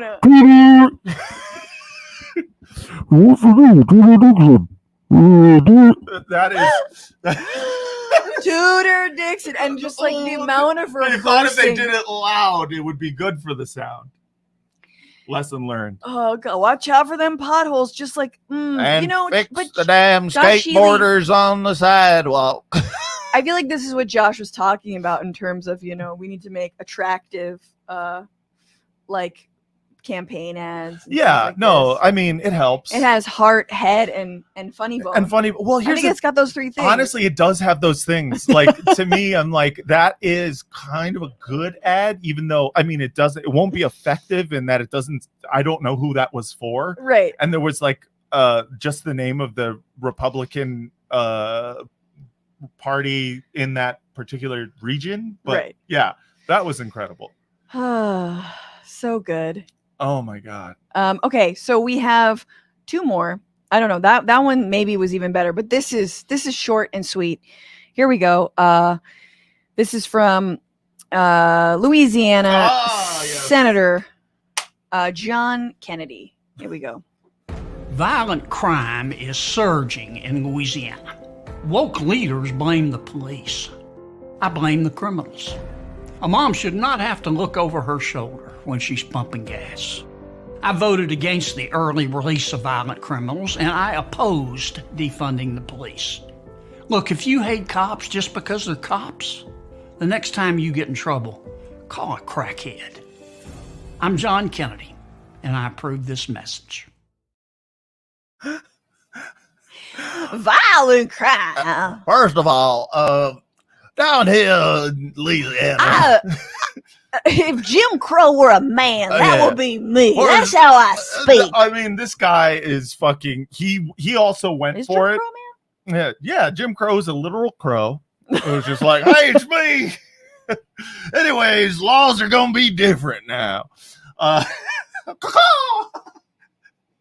You never thought of Jim Crow as an actual crow? I think about this regularly. Just this very racist crow who's like changing laws, making them unequal. Okay. Okay. There. No, but I just love. First of all, his makeup job is insane. He's yeah. like, it's like they really airbrush the shit Yeah, out of yeah. him. But like, next time you're in trouble, don't call the cops, call a crackhead. Yeah, call a And I was crackhead. thinking about that for a while actually, and I was like, I don't think a crackhead would kill you. Yeah, no, I was gonna say, yeah, next time I'm in trouble, calling a crackhead actually sounds better because I have yet to see a crackhead who is asked for help, not at the very least be a little helpful. I'm sorry, but like, or this like I- not have the strength to murder you. Right, exactly. Listen, I don't Focus. know. This is coming from obviously a guy who has never met a crackhead, but like crackheads, if there's one thing they're good at, it's solving some sort of puzzle because that's all they're thinking about. When you're just like, hey, I need help. Someone just stole something. They smoke a little crack and then Like Mighty Mouse? Yeah, well, that was Popeye the Sailor Man, Oh, but okay. both. And yeah, here I come to smoke some crack. And then they're like, okay, let's do this. And then you walk to the bathroom. 5 minutes later, you come back and they're like, this goes all the way to the top. This is the mayor. Every time. That's why they call them crackheads, because they always crack the case. Exactly. They are crack fucking detectives. Yep.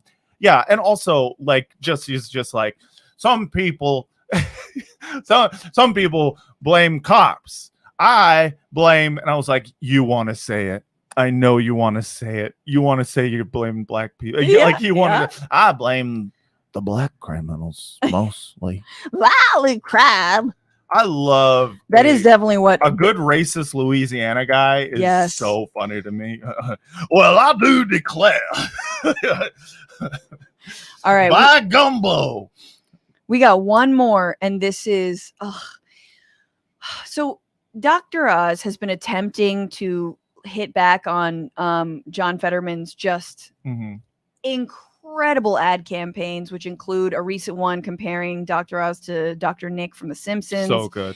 You know, like he's just crushing it on every level. And all Dr. Oz can muster is paying some fucking horrible ad firm to repurpose Jib Jab cartoons and cards. If you remember Jib Jab, which are just cards that put like your face in like a dancing elf or something. Remember the Iraq War? Around that time, those were the funniest things you'd ever seen.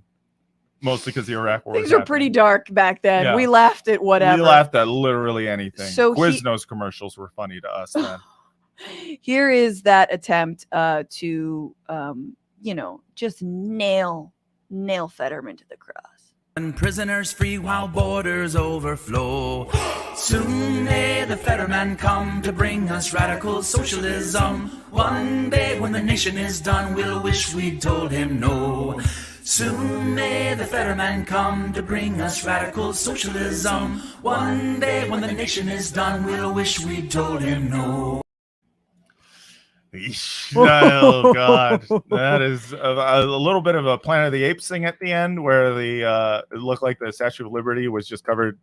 It was like broken in the ground. I'm not sure. Why is it apocalyptic? Yeah, I guess bring us radical socialism. I kind of into that. Yeah, like, first of all, slaps. Yeah. We wish you told him no. The no part is the only part I actually don't like. Told him more is what I would have said. We need more of that radical socialism. It's amazing how many there's such obvious misses for some of these rhymes, or like they're just right there to pick up off the ground, and like you just fucking left it. As an expert in doing parody songs, mostly about The Wire and The Sopranos, I gotta say, I respect the choice because the Fetterman part does kind of work with the song, but the wish we told them no part is just like doesn't work.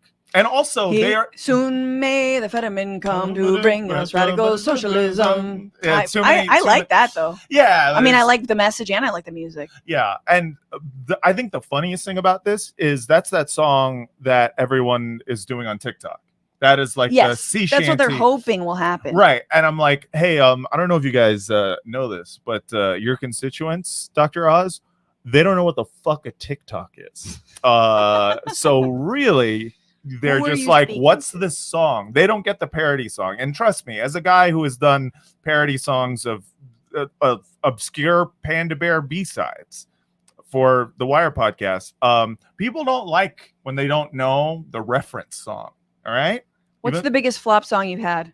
I don't know. I mean, this season I've been cranking them out pretty fast. I probably my Panda Bear. I did Benfica, which is this great song at the end I don't really like one of these Panda Bear albums, and it's so good. It's just a song about his favorite soccer team in Portugal. Matt Lieb, thank you so much for joining me for this show. God.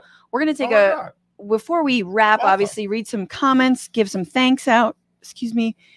But everybody, check out Matt at Matt Lieb. At Matt Lieb Jokes on Instagram, at Matt Lieb on Twitter.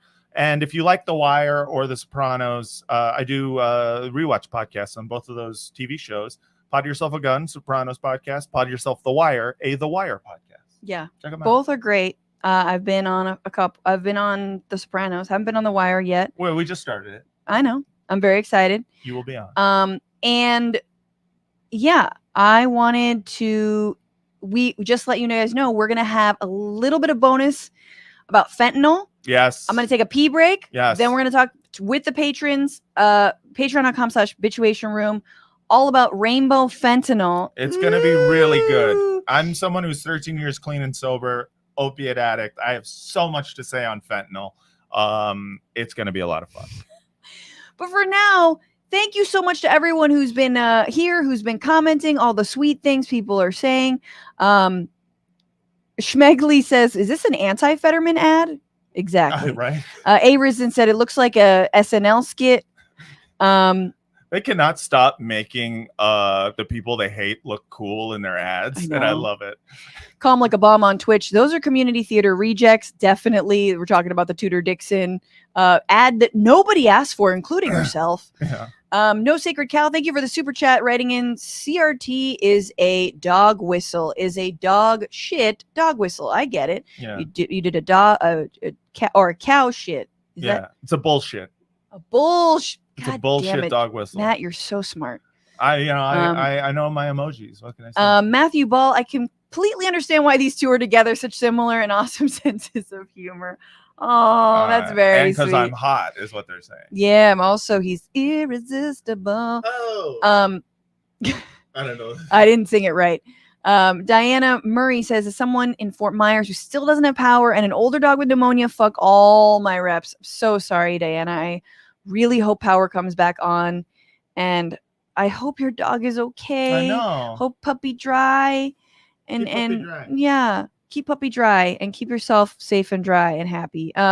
Liz Bertelson, thank you so much for that generous super chat. Take care and good luck for the soon-to-be mommy and daddy. Always love and enjoy and see and listen to your comments on TYT. Francesca just recently found you here. Hell yeah. Find me here, usually on Tuesdays, but not for a little bit of time. A little bit of a break while the baby I'm getting majorly. She doesn't kick. She just like swoops. Yeah. Oh man. Okay. Tweeting Thwit says Mr. Lieb is a handsome guy. Thank you. Oh my God. Curvy Starfish on Twitch. Get some Crocs or slippers, and you're right. At the end, they will shrink. My feet will shrink back. Yes, I am going to invest in Crocs and cross my fingers. That's really good. That my feet will shrink. Judy Phillips says, but wait, Ukraine did agree multiple times not to join NATO, and Putin annexed their territories anyway. That said, I think the U.S. wants to push the NATO option to force the rest of Europe to commit to war with Russia, and I don't like that. 100%. Oh, first of all, again, we're not experts, but yeah, that was on the table initially. And that's what I mean. Like the other side, the actor is not reliable. Yeah, he's not Putin, not a good rational actor at this point. No. And he looks thick. Putin looks thick as fuck right now. We got some love for Josh Healy. Thank you. Everybody check out all the Normal Ain't Normal. Sarah said they gave me a shot of fentanyl when I was in labor and it missed my contraction and wore off, and then I puked. I've been asking about like, any like less invasive, medicine, and they're like, well, we got fentanyl. I'm Jesus Christ. Yeah, we got Fenty. Have you not been watching Fox? We got Scissor and Fenty. So those are your options. And with that, you guys, I am going to play Lay Fart song. Yeah. Hopefully this is working. Thank you so much to the new patrons at $10 or more. Darren Muku, Jenny Hautamaki, welcome back. Stephen Rokikta, thank you. To Alex P, to Just Czar, you guys are wonderful. To thank you so much to Sensum Emily for resubscribing or subscribing at tier 1. To Dimser for giving out 20 community subs. I think maybe 40 community subs because there's 2 20s. To Press Progressive, thank you so much for your elevated message saying baby gift. Thank you to Bika Rice Show subscribing with Prime. To Rar Bear Dragon for gifting 1 month tier 1 sub. This is on Twitch.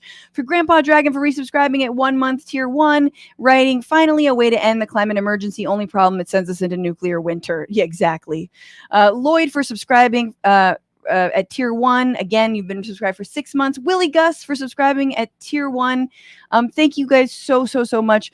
Frank Morningtree resubscribing, saying wee, and Sharpie Diesel, depressed progressive, writing 15 months to celebrate the last week before y'all are parents. It's lots of fun. And then Raw Bear Dragon, Frantifa Engage, Hunger Games 1989, subscribing for 2 months, or second month at tier 1, 9 months in total. I never know how to read these, obviously. I'll be doing a last Twitchuation room tomorrow, but thank you guys so much. Thank you to everyone who works on this show, to Paige Omek, to Maximilian Inhofe, to Alexandra Ornest, to Andy Vasoyan, and to everybody. Remember, we are going to be back end of November. I assume middle to end, streaming 1 p.m. Pacific, 4 p.m. Eastern on YouTube and Twitch. Follow us in the meantime at Franny Fio on Instagram and on TikTok, but then at Bitchuation Pod on Twitter. And remember, you guys, fight the power. Fuck the patriarchy. Don't just bitch about it. Be about it. That's right. Look at my eyes. Goodbye. Wow.